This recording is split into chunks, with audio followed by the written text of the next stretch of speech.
Hello guys, আসসালামু আলাইকুম। আশা করি আপনারা সবাই ভালো এবং সুস্থ আছেন। তো আজকে আমি আপনাদের মেয়োনিজের একটি সহজ রেসিপি দেখাবো। এই রেসিপির জন্য লাগবে একটি ডিম।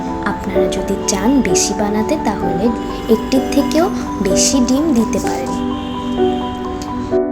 তারপর আমরা একটি ডিমের জন্য 1 চামচ থেকেও কম চিনি দিয়ে নিচ্ছি এবং পরিমাণ মতো লবণ দিয়ে নিচ্ছি। লবণ দেওয়ার পর আমরা এখন দিয়ে দিব ভিনেগার মানে সিরকা।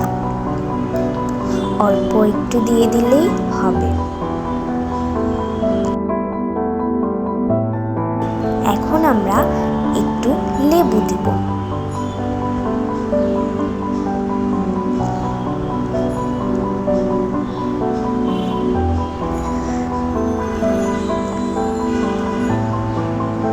লেবু দেওয়ার পর আমরা একটা ডিমের জন্য 2 চামচ দুধ পাউডার দিয়ে নিয়েছি।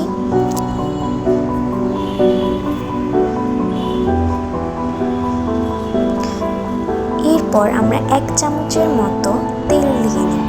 সব তেল একসাথে দিব না, একটু একটু তেল দিয়ে এরপর একটু মিক্স করব। এভাবেই তেল দিতে দিতে মিক্স করতে হবে।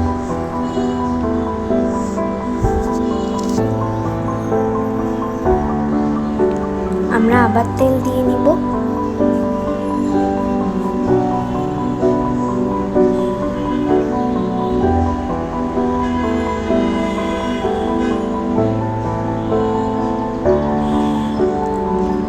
এক চা চামচের মতো আবার তেল দিয়ে নিচ্ছি এবং আমরা আবার মিক্স করার পরে গোলমরিচ দিয়ে দেব। গোলমরিচ দেওয়ার পর একদম লাস্ট মিক্সটা করব আমরা। মিক্স করার পর আপনাদের ব্যাটারটা যখন এমন হয়ে যাবে তখন আপনারা বুঝবেন আপনাদের মেয়োনিজ একদম রেডি। তারপর এটিকে একটি কাচের বাটিতে বা কোনো কৌটাতে সংরক্ষণ করে রাখতে পারেন। আপনারা অবশ্যই এই রেসিপিটি ট্রাই করে দেখবেন। আল্লাহ হাফেজ।